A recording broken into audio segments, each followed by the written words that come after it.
du coup, normalement, Atara, si t'es là, si tu m'entends, tu peux monter dans le vocal. Sinon, je vais t'identifier aussi sur le Discord euh, pour parler des Atlanta Hawks. Et c'est pas forcément une équipe où il y a rien à dire. Beaucoup de trucs à dire. Ah, c'est clair. C'est clair. On est encore 19 en ligne à 2h21. On vous remercie. Magnifique. On est là, Atlanta Hawks. Juste avant d'avoir le copain Orlando Magic, du coup, qui sera là. Il avait juste des petites questions pour l'organisation. Qu'est-ce qu'on en pense d'Atlanta, messieurs? J'espère. Franchement, j'ai l'impression que vraiment Dejounte Murray, c'est pas un panic move, mais bon, ils sont en mode. Ouais, les gars, il faut une autre superstar. Bah, allez, Dejounte Murray. Alors, déjà, mais dans le feed, sur la c'était pas saison mal, hein. dernière. Ouais, Ah oui, saison sur la dernière, saison dernière. De décevante, décevant. clairement. Décevant. T'as le même résultat que les Hornets. Attends. Bah, surtout que tu sors de finale de conf. Non, attends. Si. Si, t'es en finale de conf l'année dernière. Oui, contre les Bucks, oui, ils éliminent Ouais, les carrément. Sixers en demi-finale. Ouais, une série de playoffs où on a regardé Trae Young, une fois qu'il a mis la fessée au Knicks, on s'est dit, oh, Oh, lui l'année prochaine, tu sais, s'il fait une saison en 28-10, exactement ce qu'il a fait là, il peut être, il peut commencer à parler.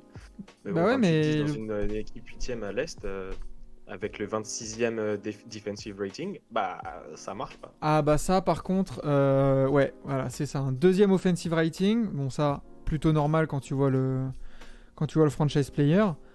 Mais ouais, trop de faiblesse en défense pour espérer quoi que ce soit. Et encore, ils ont de la chance de faire un dernier petit push à la fin, là. Ouais, Parce qu'à un moment donné, Nate McMillan, c'était... ça sautait, hein. Ah bah oui, Ah, oui. mais il doit sauter, lui, hein, je te le dis. Hein. Lui, il doit vraiment sauter parce que c'est horrible le basket qu'il proposait avec les joueurs qu'il a. Ah, c'est compliqué, hein. Et avec des pourcentages... t'es à 47% au tir, 37% à 3 points. C'est pas dégueu. C'est même très bien. Mais ouais, l'impression laissée, c'est que tu te faisais ouvrir par n'importe quelle équipe, quoi. Ah, c'est ça, c'est que le pourcentage il était le même, voire meilleur pour l'adversaire, quoi. Et surtout que c'est dommage parce que je veux bien comprendre Trae Young et Bogdanovic, c'est pas des gros défenseurs. Mais John Collins, il a fait quelques efforts quand même défensivement, parce qu'avant c'était une punchline et là il est ok. DeAndre Hunter, c'est un spécialiste et Clint Capella, il était quand même censé être un assez bon protecteur de cercle. Et moi, quand je compare par exemple l'équipe d'Atlanta et l'équipe des Mavs, ça il y a quand même pas mal cette comparaison entre Luka et Trae, je me dis qu'il doit pas y avoir 18 places d'écart défensivement. Tu vois. C'est pas possible. C'est ça, exactement. Après, du coup, une victoire au play-in contre tes Hornets, du coup justement, Mais Zach. Hornets, ils étaient cassés en deux, il n'y avait plus personne qui jouait, c'était horrible. Et une victoire contre Cleveland après, du coup, au deuxième tour de ce play-in. Cassé en deux, qui avait genre eu plein de blessures et qui galérait. Moi, même avec les blessures, je voyais les Cavs l'emporter quand même. Moi aussi. Mais force est de constater que non. Par contre, ils se sont fait ouvrir par le Heat au premier tour des playoffs. 4-1, terminé, bonsoir. Et, surtout voilà. la série de Trae Young, quoi. Ton meilleur joueur, c'est DeAndre Hunter.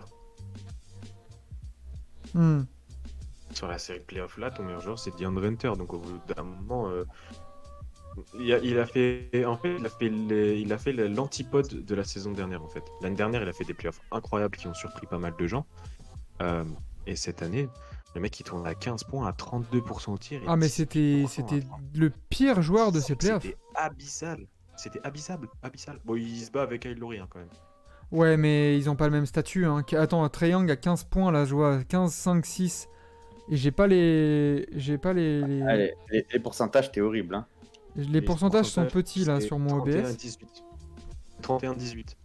Cadeau. Ouais, 18% à 3 points. Wow. Mais moi j'ai quand même Kyle Lowry, c'est 8 points à 29% tir et 24% à 3 points, tu vois, genre. Ouais, mais il compense par sa défense, Même il compense si par ça. Et surtout, après Kyle Lowry, c'est pas une première option, mon ref. Hein, C'est ça. Non, mais je sais. Mais c'est juste que. Ah putain, il m'a saoulé. Enfin, les deux m'ont saoulé. Franchement, les deux m'ont saoulé. Et tu vois, si t'as Tyler Hero qui a ces stats là, je peux te dire. La bataille des débiles là, c'était horrible. Il y a Mathéo, il nous dit ils sont trop reposés sur leur laurier après les finales de conf. Dès le début de saison, ils étaient en mode vivement les playoffs. Ouais, non, mais c'est Je suis plutôt d'accord avec ça. Ouais. Parce l'arrogance de qu'ils la ont dit que jeunesse. même en étant comme ça, ils allaient chercher une place, tu sais, à la 6e. Et en fait, ils se sont fait surprendre par les Bulls et les Cavs comme absolument toute la ligue. Personne n'attendait les Bulls et les Cavs à ce niveau. Et du coup, bah, et tu passes d'une 5-6e place à une 7-8e place. Et bah, c'est pas pareil. C'est Parce que ça. tu joues le numéro 1 au premier tour et du coup, tu peux pas espérer faire des grosses. Et en plus, c'est un peu l'espèce de Némésis. Le Heat, c'est une équipe ultra complète avec des grosses défenses face à C'est une clair. équipe qui est censée être très offensive. Enfin, c'était vraiment le pire match-up qu'ils pouvaient avoir. Et ils se Bah, sont fait Butler, ouvrir. il s'est fait un plaisir de museler Trae Young. C'était du sexe. Hein. Ouh la Ouais. vache. Waouh. Il s'est pris des missions défensives sur la gueule. C'était. Ça, ça faisait mal au cœur hein, de voir que Trae Young à ce niveau. C'est clair. Mais et c'est là aussi qu'on a pu voir peut-être les limites de son unilatéralité en termes de jeu, à ne pas pouvoir non plus se réinventer, tu vois. C'est que Bah ouais, mais en même temps, on n'aurait pas dit ça l'année dernière, tu vois. Parce que j'ai quand même le sentiment, au-delà de ces playoffs abyssaux, que autour de lui, il y a, à part DeAndre Hunter, personne n'a vraiment step up, tu vois, comme ils auraient dû. hmm, Donc j'ai le sentiment que en fait toute l'équipe savait que ça allait pas marcher. Et du coup ils se sont dit bon bah on va laisser Trae Young y aller. Et en fait Trae Young bah il a juste pas réussi. Puis après on parle d'un seul tour de playoff, tu vois. Et donc voilà, c'est un peu particulier. Donc après je comprends le recrutement qu'ils ont fait cet été. hmm. Toi, Enzo, du coup? Ben moi, franchement, je serais presque. Pour moi, le principal fautif, il y en a deux, c'est ben, Macmillan forcément Ouais. et Trae Young, parce que Trae Young n'est pas capable de vraiment diriger une équipe, de créer. En fait, disons que il a pas l'aura d'un Luka Doncic. Tu le sens pas vocal, tu sens pas qu'il vraiment il y a des guerriers autour de lui qui ont envie de jouer pour lui, qui ont envie de se casser le cul pour lui. Et, et voilà, en soi, je sais pas comment dire, genre juste, Ouais, même ses célébrations, il les fait tout seul. Tu sais, quand il célèbre au Madison Square pas genre, Garden l'année dernière, il célèbre c'est tout seul au ça, milieu de terrain et il n'y a personne qui vient le voir. Alors que Luka Doncic, quand il s'enflamme, il fait des handshakes et tout. Il y a les gens qui viennent lui taper sur le ventre et tout. Après, tu sais, il y a des leaders naturels qui ont juste du charisme, mais c'est vrai que Trae Young, il en a Trae Young n'a pas de moins. charisme, clairement. Ouais, c'est ça. Et je continue à dire que jamais de la vie, Trae Young c'est à Franchise Playoff d'une équipe championne. C'est impossible. Ça C'est paraît peut-être pour ça compliqué. qu'il s'est inventé son personnage de super vilain face aux Knicks. C'est qu'il avait envie de se créer un personnage un peu, tu vois. Parce qu'il savait Ouais, qu'il manquait de ça. Et sauf que le truc, c'est que bah, il a pas réussi à trouver de la continuité. Après, tu vois, quand on regarde, évidemment, c'est quand même un joueur qui est capable de faire des saisons à 28 points, 10 passes. Donc, faudra voir. Mais je pense qu'il aura besoin d'être beaucoup plus témoin d'une bonne équipe autour de lui que Luka Doncic, ça c'est sûr. Mais après, il va en pâtir hein, de cette comparaison, c'est sûr.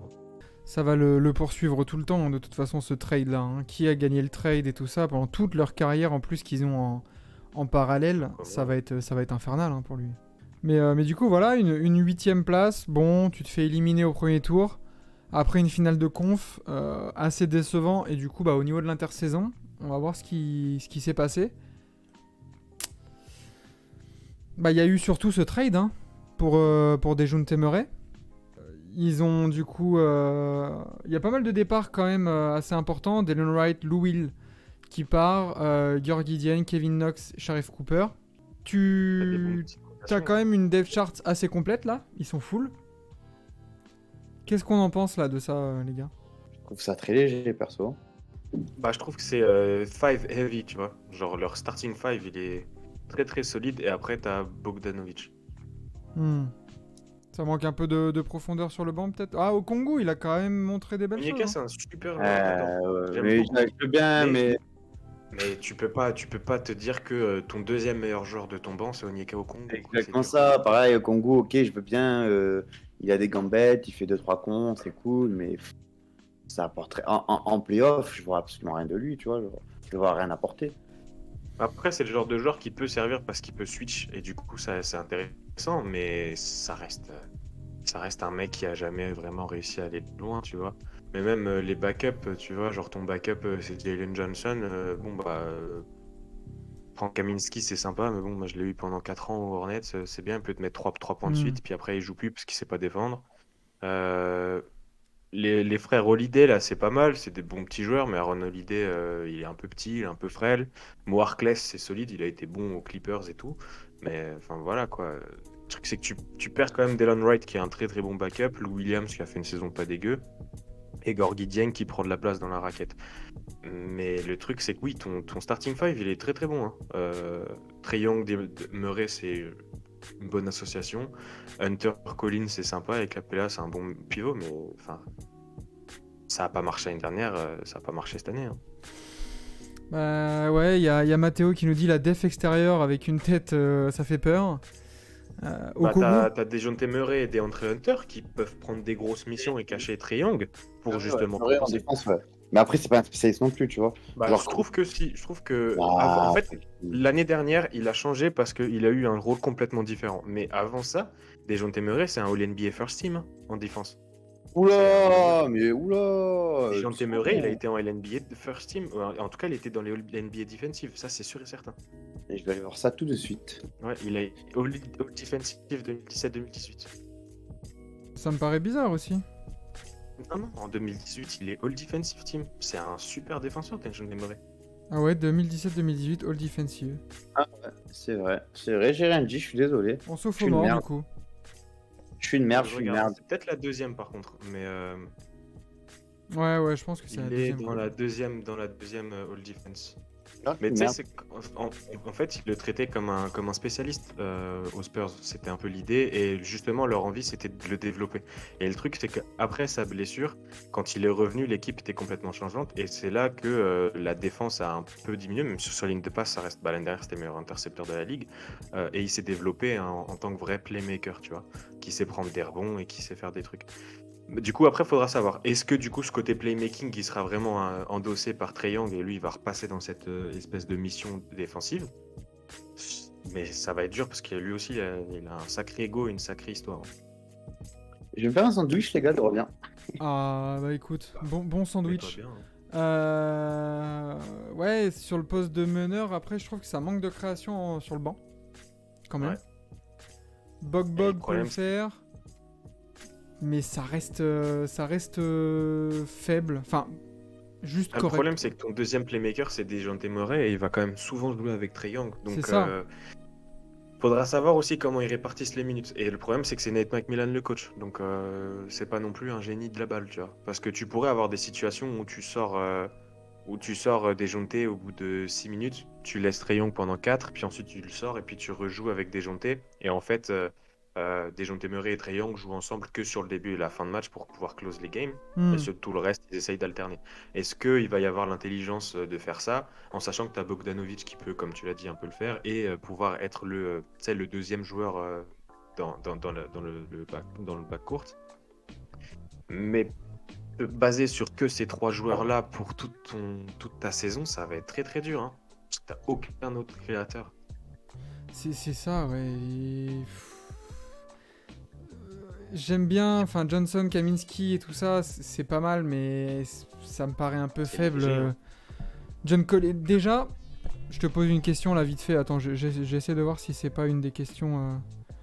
Ouais. Une des questions Fire Bullets. Ok, si. Bon, on verra ça tout à l'heure. Mais ouais, ce 5 majeur peut être bon. À voir du coup, pareil, parce que Murray, très bon défenseur, mais il a besoin aussi du ballon pour vivre. Ouais. Et est-ce que Trae Young peut développer un jeu off-ball à la Stephen Curry là quand il laisse Oui, la ça, remontée de balle? je pense. Ça, je pense qu'il peut vraiment le faire et qu'il sera très très bon dedans. Mais par contre, faut pas oublier que s'il marque 28 points, sa vraie première fonction et là où il est meilleur, c'est la passe. C'est la Oui. création.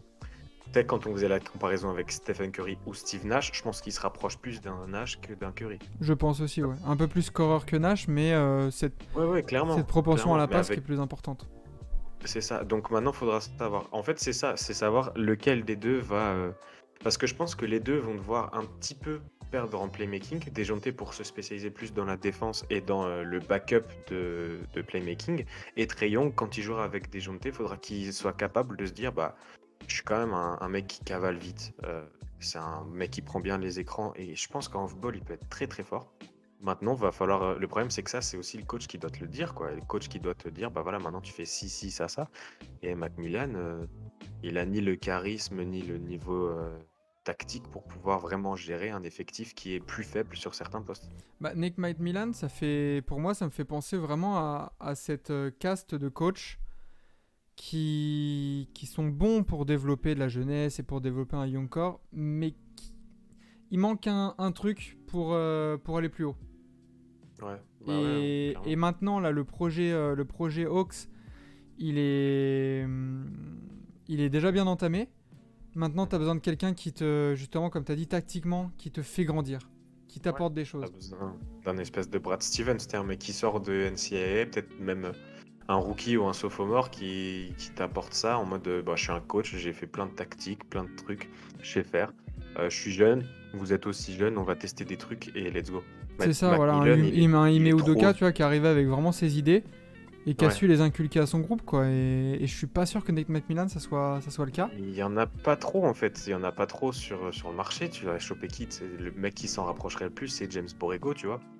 Ouais. Mais Borrego, je le vois plus en assistant qu'en coach principal. Mm. Faut voir si Macmillan est capable de réagir, parce que quand il est au Pacers, il y a aussi des moments où il était absolument dégueulasse, et la saison d'après, il est capable de gérer un effectif et de changer. Donc, faut C'est voir ça, si parce que lui, quand a il eu le arrive, temps de quand s'y il arrive remettre. aux Hawks, là, en remplacement de... Attends, qui est-ce qu'il remplace Hawks, putain, je me rappelle plus. C'était qui? Ah, il arrive, justement, il est coach remplaçant. Le Notger. Enfin, il est Et Lloyd après, Pierce, il là. remplace Bud. Ah non, il y a eu Lloyd Pierce entre les deux, t'as raison. Il remplace Lloyd Pierce, voilà, c'était ignoble, et lui, il Ouais. était coach remplaçant. Et là, ça marchait du tonnerre, quoi, tu vois, voilà, finale de conf et tout ça. Et là, ouais, comme t'as dit, une année sur l'autre, bah voilà, ça y est, le soufflet est retombé, quoi. Et comme dit Fav, faut voir aussi ce que donne AJ Griffin, quand même, drafté cette année, qu'on connaît bien, nous, chez les TBA World Raiders.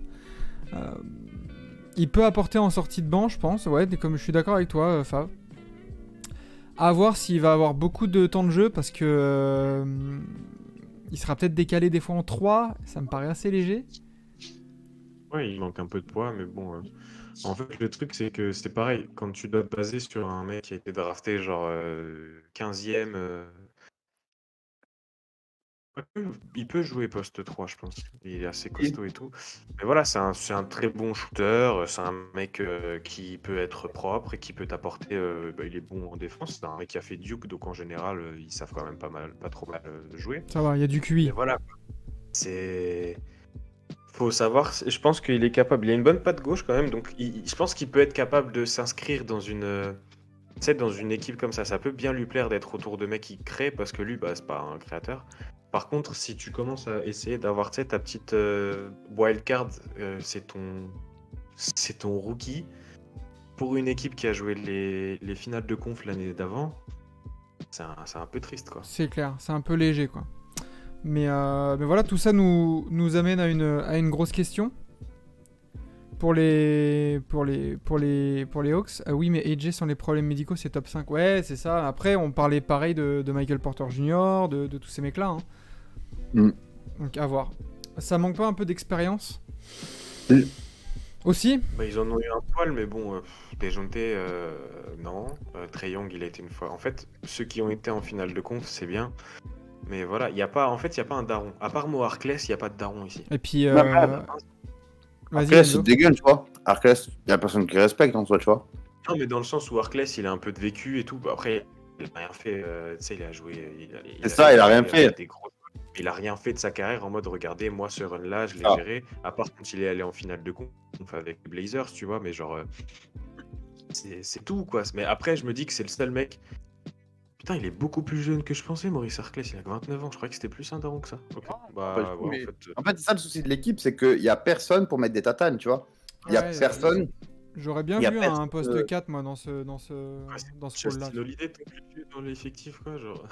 Non, mais genre, tu vois, genre, c'est tout con, mais genre, il n'y a pas de caractère. Il y a des gains qui... Genre, il n'y a pas un Cousins, il n'y a pas un beat qui parle quand il faut parler, qui dit les choses. Il n'y a n'y a pas de caractère dans cette équipe. Le seul mec qui a plus de 30 ans et qui a un titre là-dedans, c'est Justin Holiday. Ah, bah, Mais génial. le gars qui avait le plus de caractère, c'était Gallinari, et il est plus là. Ouais.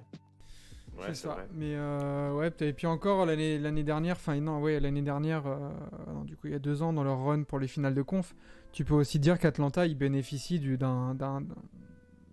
Sixers, tu vois, dysfonctionnels quoi. Donc Ouais, c'est sûr.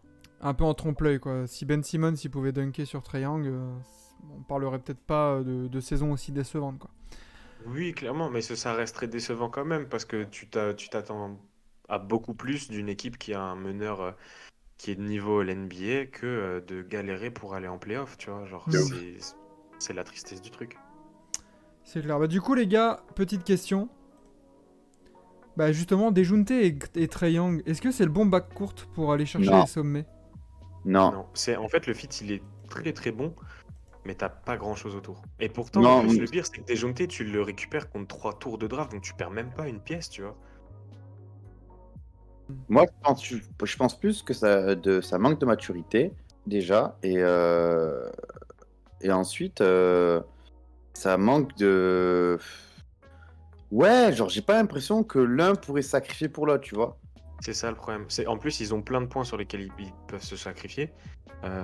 Dejounte, il peut devenir plus défenseur et Trey, il peut être plus off-ball.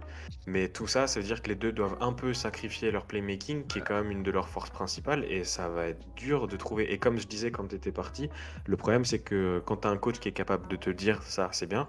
Quand tu as Nate McMillan qui doit faire les décisions, bah, c'est pas la même chose. Et même, tu vois, genre, par contre, là où je pense que ça va bien marcher, sur les transitions, hein. Ah Que oui, sur les, non, mais ça, c'est génial, hein. sur les Ça va transitions, être beau à t'inquiète. voir jouer. Ouais. Ça va être Mm. beau à voir jouer. Mais par contre, est-ce que ça peut gagner et prendre moins de 120 points par match? Dejounte et Hunter, normalement, ils sont censés t'aider sur les lignes extérieures. Mais voilà, faudra voir comment le fit fonctionne et tout. Mais après, le truc, c'est que le fit, il peut fonctionner, mais tu as besoin d'avoir des rotations excellentes pour que ces deux-là soient 48 minutes sur le terrain, tu vois. Il faut pas qu'il y ait plus de 2 minutes où les deux sont pas sur le terrain, parce que tu aucun autre playmaker. Tu vas pas avoir Aaron Holiday et Bogdanovic qui gèrent ton attaque. Donc, tu dois trouver le moyen d'avoir les 5 dernières minutes avec les deux ensemble, les 5 premières avec les deux ensemble, et sur tout le reste du match, tu dois les répartir intelligemment. Et c'est Macmillan qui doit gérer, quoi. Justement, il y a Pratus Doré qui est pas trop d'accord justement et qui nous dit ce backcourt peut largement aller au bout. Oula! Au bout Ouais, du ouais. match. Peut-être Et au oui, bout de ma vie, il ouais. peut aller au bout, il peut aller au bout du match, ouais, c'est vrai. C'est bien. Il Ouais, peut aller ouais. au- Et il encore, peut aller, il peut et aller encore, jusqu'au. Dejounte peut prendre 6 fautes, hein, donc... Il peut prendre 6 fautes et Trey peut prendre sa double technique. Donc, mais en fait, il peut aller au bout. Genre sur le papier, c'est vrai, c'est un duo qui peut extrêmement bien marcher. T'as un mec qui sait shooter, qui peut jouer off-ball, mais qui le fait jamais. T'as un mec qui sait jouer en tant que vrai gros défenseur, mais qui l'a pas fait depuis 4 ans. Donc dans les faits, c'est un duo qui est génial, c'est super. Mais t'as rien autour et t'as deux mecs qui ont pris une dimension beaucoup trop importante pour, je pense, avoir tous les deux l'intelligence de se dire, bon allez, on step down, tu vois. On prend chacun De ouf. un peu de sacrifice. On fait chacun une tâche que l'autre peut pas faire. Dejounte, il peut pas jouer off-ball et Trey, il peut pas défendre. Donc les deux, ils doivent se mettre d'accord là-dessus. Mais je suis pas sûr qu'ils soient capables de le faire parce que les deux, ils ont des gros caractères et ça va pas être facile. En fait, j'ai l'impression que ce duo-là, c'est le duo parfait sur Touquet. Ouais. Oui, ah bah oui, ah bien sûr, surtout Kay. Mais- Surtout Kay avec ça, c'est fort, hein. C'est ça, mais en fait, après, dans la vraie vie, c'est comme quand tu prends, toi, tu vois ton équipe de foot préférée qui est pas bien, tu allumes Football Manager, tu fais bah ouais, regarde, c'est simple. Je mets Ça lui marche avec trop lui bien. et j'achète lui et c'est bon. Regarde, les United, ils sont champions de Première Ligue sur FIFA 22 quand tu le fais. Bah oui, Ah, ça normal. marche pas, ça marche pas. Mais Tu sais, c'est comme là, l'euro, là. Là, l'euro. Ah bah oui, mais Yanis et Jokic, ça va au bout. Bah non, mon coco. Quand tu joues au basket, bah t'as plein de trucs qui changent. Et C'est quand ça. t'as des gros égos et des situations, ça change. Exactement. Donc ouais, je suis pas certain moi pour en termes de est-ce qu'ils peuvent cohabiter sur le bac court. J'ai un peu de doute là-dessus. Pareil, point d'interrogation quoi. J'ai vraiment besoin d'avoir un vrai coach qui est capable de les gérer pour te dire oui. Ouais. Et si ça avait été le cas, j'aurais été en mode, mais c'est vraiment trop bien parce que je sais que les rotations, elles seront bien gérées. Chacun pourra avoir son moment où c'est lui qui gère l'équipe et ils en ont besoin. Mais le problème, c'est que moi, j'ai l'impression que Macmillan, il va se dire, bon, allez, on va les faire jouer ensemble parce qu'il faut qu'ils jouent ensemble. Et puis, bah, il va y avoir genre pense 10 que- ou 12 minutes où ils seront pas du tout sur le terrain, les deux. Là, je pense que Sha et Gigi, c'est un meilleur backcourt. Ouais, pourquoi pas. Après, Ils sont complémentaires de ouf. Et ouais, je pense et que je pense qu'au niveau mentalité, tu vois, je me disais aussi, oui, ils peuvent sacrifier des choses, Dejounte et Trey sur le papier, mais est-ce qu'ils veulent? Est-ce que Trae Young, il veut vraiment sacrifier un peu et du coup d'être un peu co-star avec Dejounte Murray, tu vois? faut Mais voir. Trae Young, il aime bien briller, malheureusement. Mais je pense que la hiérarchie, elle se fera quand même. C'est l'équipe de Trae Young. Et faudra voir que Dejounte, l'année dernière, bon, certes, il a chopé le statut de All-Star, mais enfin voilà quoi. Il faut bien comprendre que c'est un borderline All-Star, Dejounte. Et j'espère que. Le problème, c'est que c'est un mec qui est. Là, il vient de sortir des Spurs. C'est un gars qui a quand même vécu une enfance absolument folle. Et du coup, là, j'ai l'impression qu'il est libéré, délivré. C'est la reine des neiges. Et du coup, il se retrouve là. Et j'ai peur qu'en fait, son état d'esprit soit trop en mode bah là, faut que je prouve à tout le monde que je suis un vrai All-Star et Ouais, tout. c'est Et ouf, que c'est ça ouf. empiète sur les facultés à se créer un vrai bon backcourt avec Trae Young. Je suis totalement d'accord avec toi. Très bien. Eh ben, et alors, totalement, Guilly est un joueur team first qui sait se mettre au service de son équipe. mais Ouais, c'est un oui. vrai lieutenant, tu vois. Et puis Shai et Guidi, il y en a un qui est en 4e année qui a jamais été All-Star, un qui va devenir sophomore, alors qu'en face, t'as deux mecs qui sont All-Star, dont un qui est All-NBA, donc en termes d'ego, c'est pas la même. C'est deux Mais mal c'est vrai alpha, en que fait, t'as l'impression, là, c'est Dejounte ça, et Trey. et sauf qu'il y en a un, C'est c'est un exactement faux ça. mal alpha. C'est un faux mal Ben, non, alpha. non, non, même les deux sont des faux mal alpha, je suis désolé. Hein. Oh, il y a EVP aussi qui est venu dans le chat en disant Trey, son jeu off-ball. Ouais, Mais faut son voir. jeu Faut off qu'il ball, le il peut développe, être hein, excellent, mais. mais il faut qu'il le développe. Et je suis sûr que s'il le développe, il sera excellent. C'est juste que, est-ce qu'il sera capable d'accepter ça en sachant que, bah, tu sais, c'est comme tu disais, comme ces deux faux mal alpha ou à peu près, ils vont vouloir se jeter sur la pro en premier. Et peut-être qu'ils ont envie de montrer à l'autre, bah, c'est moi le bonhomme, tu vois. Et le problème, c'est que dans ces cas-là, ils voudront pas faire les efforts. Il faudra voir s'ils sont assez intelligents pour le faire. Hmm. C'est tout. C'est ça. Du coup, les petites questions de type combini, là, parce qu'il y a certaines questions quand même qui valent le coup d'être posées. En mars, les Hawks sont 9ème de de l'Est. Trade de Capella ou trade de John Collins? John Collins. Collins. Ouais, Collins. Je pense aussi Collins, pense. ouais. Après, il a fait des petits efforts là. Collins était un peu meilleur, notamment en défense. Bon, ça s'est pas vu du tout sur le résultat, mais c'était plus l'année dernière où il avait montré qu'il était un peu capable d'être de temps en temps un mec qui peut faire un petit compte par-ci par-là. Mais le problème, c'est que déjà, je pense qu'il aura plus de valeur et Ah ouais, un Capella. Le Capella, en fait, le truc, c'est que tu l'échanges contre un gars, contre un deuxième tour de draft et un joueur pété, tu vois. Que c'est John ça. Collins, tu peux espérer choper un joueur un peu intéressant derrière. Parce qu'il Mais il non, va tu avoir vois, 25 ans, hein. et tu veux que je te dise, si tu voulais trade Collins, t'as raté le train, Ouais, concrètement. c'est vrai. Fallait le faire il y a 2 ans. Il y a 2 ans, il fait une saison à 21 points, 10 rebonds avec Avant 40 dribbles. sa Tu le trades signature à ce de contrat, moment-là. là. Ah ouais, 2019-2020, le mec il tourne à 40% à 3 points, il te met presque 22 points par match. Là, tu le trades, il a même pas Bah, vu. la saison après la finale de conf. Collins, Avant. son contrat, nous dit VP, là. Ouais, non, mais c'est. Mais c'est tout, quoi. C'est juste Capella et Collins, c'est des bons role-players titulaires, tu vois. Mais est-ce qu'ils sont capables de step up? Capella, non. Collins, ça commence à tarder. Parce Ah, qu'il Collins, Capella, il va que avoir Capella, il va 25 suivre ans, le destin de Steven Adams. De là, j'ai mon gros contrat et après, je prendrai que des trucs mini et point barre. Ouais, et puis il va aller jouer pour un contender, tu vois. C'est le genre de joueur parfait pour entrer dans une équipe sympa. C'est ça. Donc, ouais. Donc, il y a trade de Collins si on doit choisir. Par contre, s'ils sont 10 ou Après, Collins, 11e, il a un est-ce que les deux sacré partent? contrat. Je sais pas si tu dois faire les deux. En fait, c'est vraiment chelou comme équipe parce que ça dépend du coaching Tu vois, staff. si tu chopes un bon si coach t'as un début de intéressant saison et comme tout. l'année dernière, là, où tu vas dans les bas, est-ce que tu paniques pas et tu trades pas les deux en mode vas-y, faut qu'on trouve, tu vois, genre Capella pour Miles Bridges, pour Miles Bridges, pour Miles Turner. Capella, il va manger 60 sur les 3 prochaines années et Collins, il mange 100 sur les 4, quoi. Donc, Mais Capella, il y a personne qui le récupère, hein, je te le dis. ça va être dur. Faudra le cut hein, si tu veux le changer, en fait. Tu vas Parce que t'auras récupérer, personne qui essaye de prendra récupérer 60 Miles sur 3. Turner. Ouais, mais tu récupères Miles Turner, tu dois relâcher des tours de draft alors que t'en as déjà lâché 3 pour déjounter. De ouf. Ouais, c'est vrai. Tu gâches vraiment beaucoup ton avenir, quoi. Faut voir. Mais En plus, je vois mal les Pacers changer un Turner pour un Capella, tu vois. Exactement, exactement. À moins que tu inclues au Congo.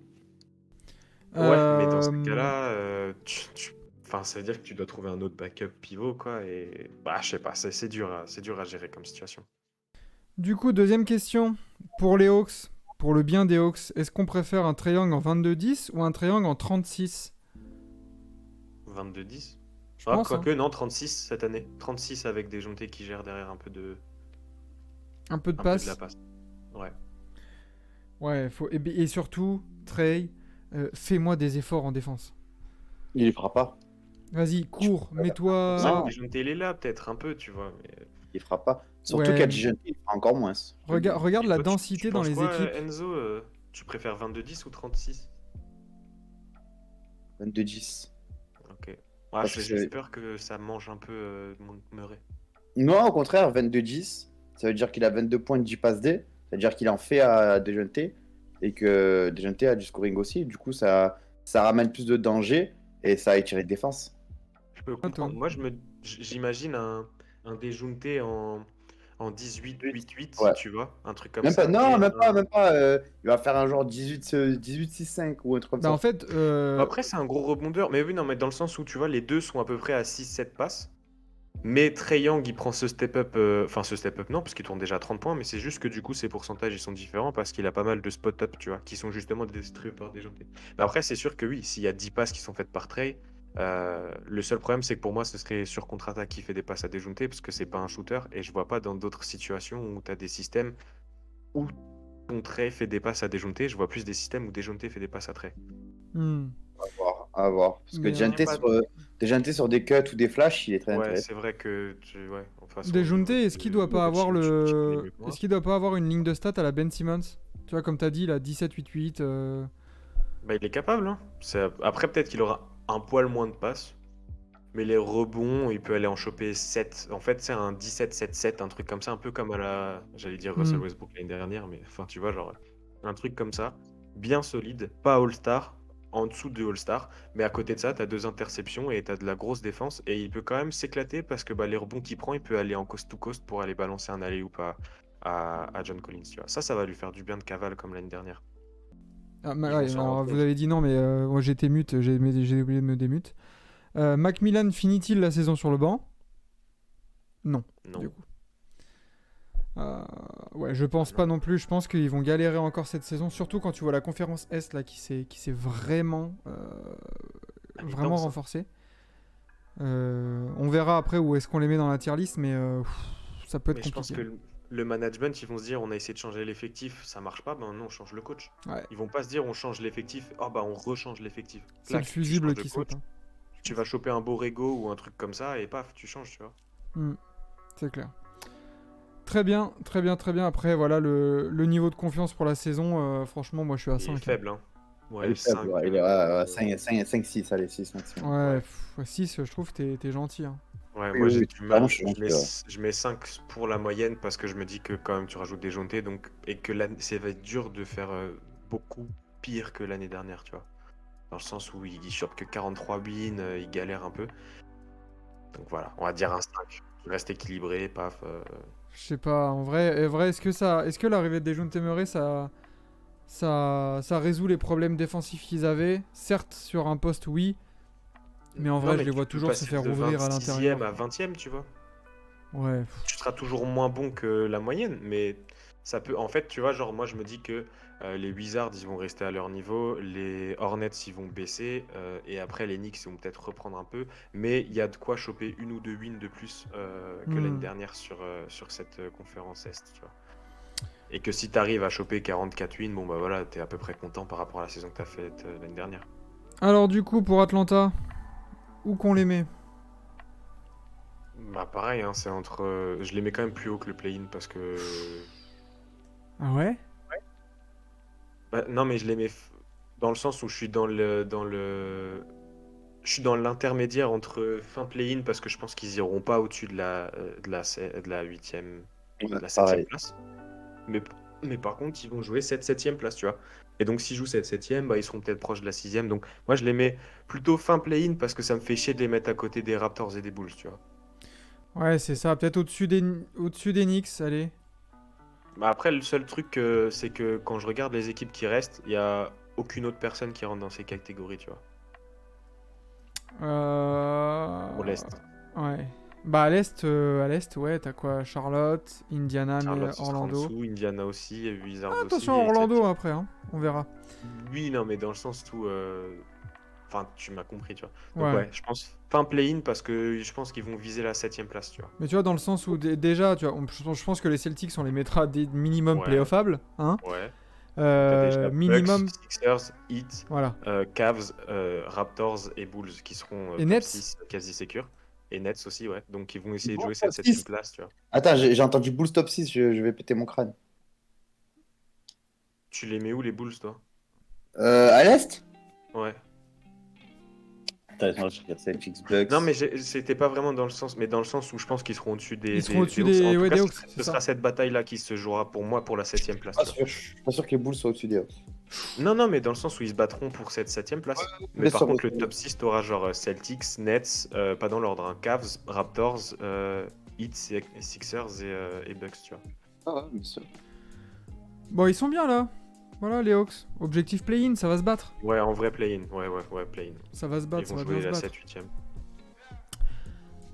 La bataille sera Bulls, Raptors, Cavs. Oh, les Cavs, je les mets un peu au-dessus, hein, quand même. Hein. Ouais, je pense qu'ils seront un peu au-dessus. T'auras Attends. les Knicks qui viendront faire chier un peu leur monde. Et tu t'es jamais à l'abri que t'es. Ouais, en vrai, dans toutes les équipes qu'on a citées, je pense que celle qui est la plus susceptible de baisser, c'est les Bulls. Même si avec un Lonzo Ball pas blessé, Attention, ça hein. peut être sympa. Attention. Eh ben nickel. Alors je sais pas si nos bons vieux Magic FR, voilà, il va venir nous voir. Je vais l'identifier. Et bah écoutez, moi les gars, c'est ici que ma soirée se termine. Bah, de toute Je vais façon, faire ouais, on te verra une tôt. petite sieste de 3 heures et quelques, et puis je reviens pour les Hornets. Nickel, mais quelle dédication. Je sais pas si c'est français ce que je viens de dire, mais nickel. Bah, c'est un anglicisme, mais ça me fait plaisir. Voilà, Bah, quelle du coup, les gars, dedication. grosse force à vous et bon courage pour la suite de la nuit. Et puis, T'inquiète, on se voit ça va le faire. demain. À tout à l'heure. Bonne À- sieste. Ciao tout le monde. Ciao, ciao.